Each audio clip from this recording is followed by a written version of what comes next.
पश्चाताप का अर्थ है जो आपने किया उसके लिए पछतावा। यदि आप चोरी करते हैं तो आप चोरी के लिए पछता लेते, आप हिंसा करते हैं तो आप हिंसा के लिए पछता लेते। आपको दोष अपने दुष्कृत्य में अवश्य दिखता है, किंतु अपने आप में नहीं।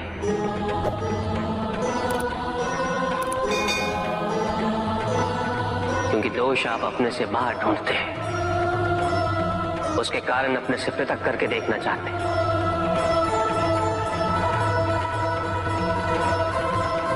यदि आप ऐसा नहीं करेंगे तो अपने अहम को, अपने अहंकार को सुरक्षित कैसे रख पाएंगे?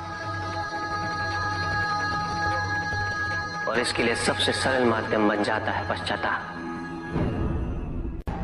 तपस्या तो सभी करते हैं, किंतु केवल अपने स्वार्थ में। कोई भी ईश्वर को प्राप्त करने के लिए तपस्या नहीं करता।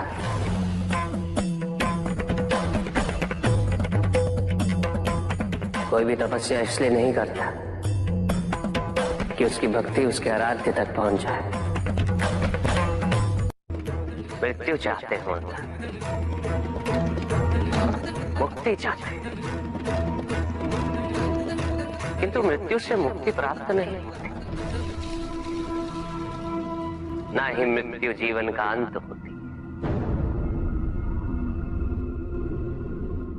सृष्टि ही जीवन, प्रकाश ही जीवन। और यदि जब हम नेत्र खोले और हमें प्रकाश की अनुभूति ना हो, तो इसका यह अर्थ नहीं कि प्रकाश कहीं नहीं। प्रकाश है। आवश्यकता है तो अपने नेत्र खोलकर अंधकार के परे देते। यदि इस संसार में उन्नति तभी संभव है जब इस संसार में समानता हो, बराबरी। कि कोई सर्वशक्तिशाली ही नहीं रहेगा तो कोई निर्बल नहीं होगा। यदि कोई बड़ा नहीं होगा तो कोई छोटा ही नहीं रह पाएगा। शक्ति के इस संतुलन को संतुलित रखना अनिवार्य है, क्योंकि ईर्ष्यापूर्ण प्रवृत्ति व्यक्तिगत होती, वो केवल अपने स्वार्थ, अपने उद्धार तक ही सीमित रहती। ईर्ष्या ही वो विष है जो व्यक्ति के हृदय में ना हारने की महत्वाकांक्षा को जन्म देती। जीतने की इस व्यवस्था से ग्रसित मनुष्य धर्म अधर्म, न्याय अन्याय, उचित अनुचित का ज्ञान भूल जाता है।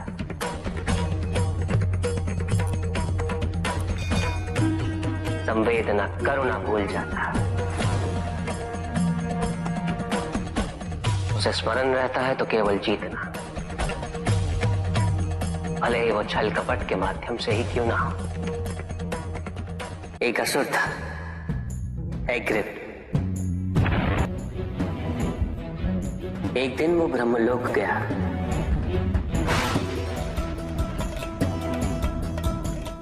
और बड़ी चालाकी से उसने ब्रह्मदेव से चारों वेद प्राप्त कर लिए।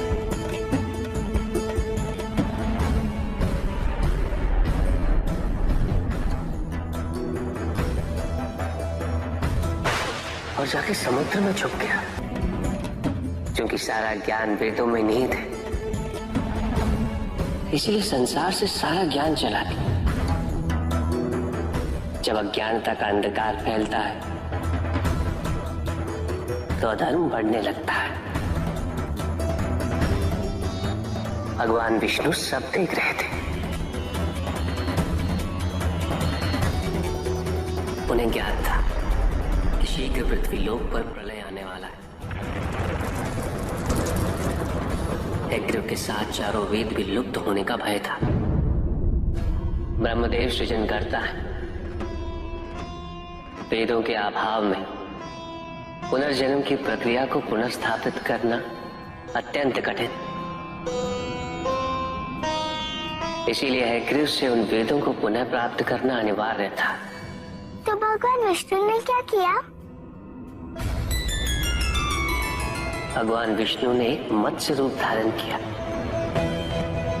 वो एक मछली बने और नदी में उतरे। राजा सत्यव्रत स्नान कर रहे थे। एक छोटी सी मछली उनके हाथ में आ गई। इतनी छोटी मछली? भगवान विष्णु? हाँ, राजा सत्यव्रत उस मछली को जल में छोड़ने जा ही रहे थे कि उस मछली ने बड़ी मछलियों का भय जताते हुए उनसे विनती की। उनसे कहा कि वो उसे अपने साथ ले चले। राजा सत्यव्रत अत्यंत दयालु थे। मछली को अपने कमंडल में शरण दे दी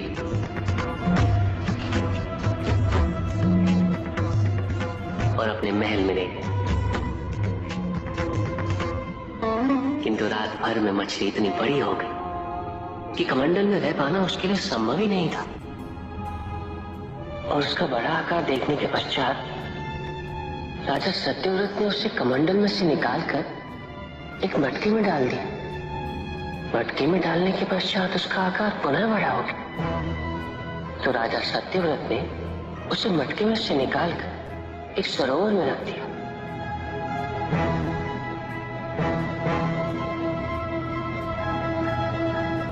किंतु उस एक ही रात में सरोवर में रखने के पश्चात भी उसका आकार इतना बड़ा हो गया कि उसे नदी में रखना पड़ा। किंतु नदी में रखने के पश्चात भी उसका आकार पुनः बड़ा हो और इतना बड़ा हो गया कि यदि उसे महासागर में नहीं रखा जाता तो उसकी मृत्यु निश्चित थी। राजा सत्यव्रत उसे महासागर की ओर ले गए।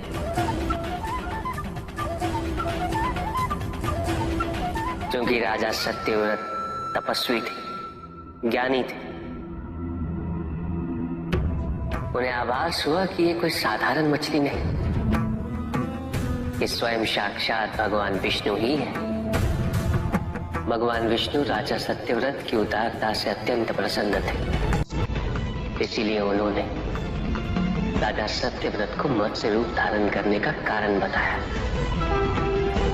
साथ ही उन्होंने सत्यव्रत से कहा कि आज से 7वें दिन प्रलय आएगा, समस्त पृथ्वी जल में समा जाएगी। किंतु आप सप्तऋषियों के साथ साथ अनाज, वनस्पति व अशुद्धों की प्रत्येक प्रजाति के बीज और प्रत्येक पशु का एक एक जोड़ा लेकर एक विशाल नौका में सवार होकर मेरी प्रतीक्षा कीजिएगा। केवल एक ही स्थान ऐसा होगा जिसकी ऊंचाइयों को जल छू नहीं पाएगा। मैं लौटूंगा और आपको वहां लेके चलूंगा। ऐसा कौन सा स्थान था? हिमालय पर, अर्थात तुम्हारी माता के पिता हिमालय। फिर क्या हुआ? ऐसा कह के भगवान विष्णु समुद्र में चले गए और अपने मत्स्य रूप में उन्होंने हयग्रीव को ढूंढ निकाला। उस दुष्ट का वध करके वेदों को पुनः प्राप्त कर लिया। तो क्या प्रलय आया? हाँ, ठीक 7वें दिन। किंतु भगवान विष्णु के आदेश अनुसार राजा सत्यव्रत एक विशाल नौका में उनकी प्रतीक्षा कर रहे थे। तभी विष्णु जी एक सींग वाली विशाल स्वर्ण मत्स्य रूप में प्रकट हुए।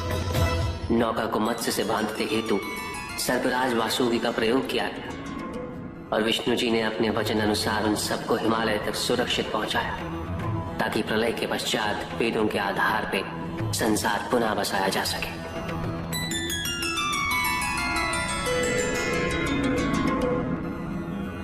राजा सत्यव्रत मनु कहलाए। मनु अर्थात मानव जाति के प्रणजनक।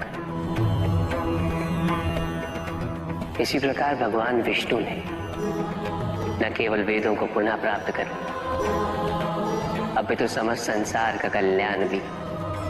अर्थात भगवान हर संकट में अपने भक्तों की सहायता अवश्य करते हैं। अस्थिरता तो केवल अविश्वास से आती है।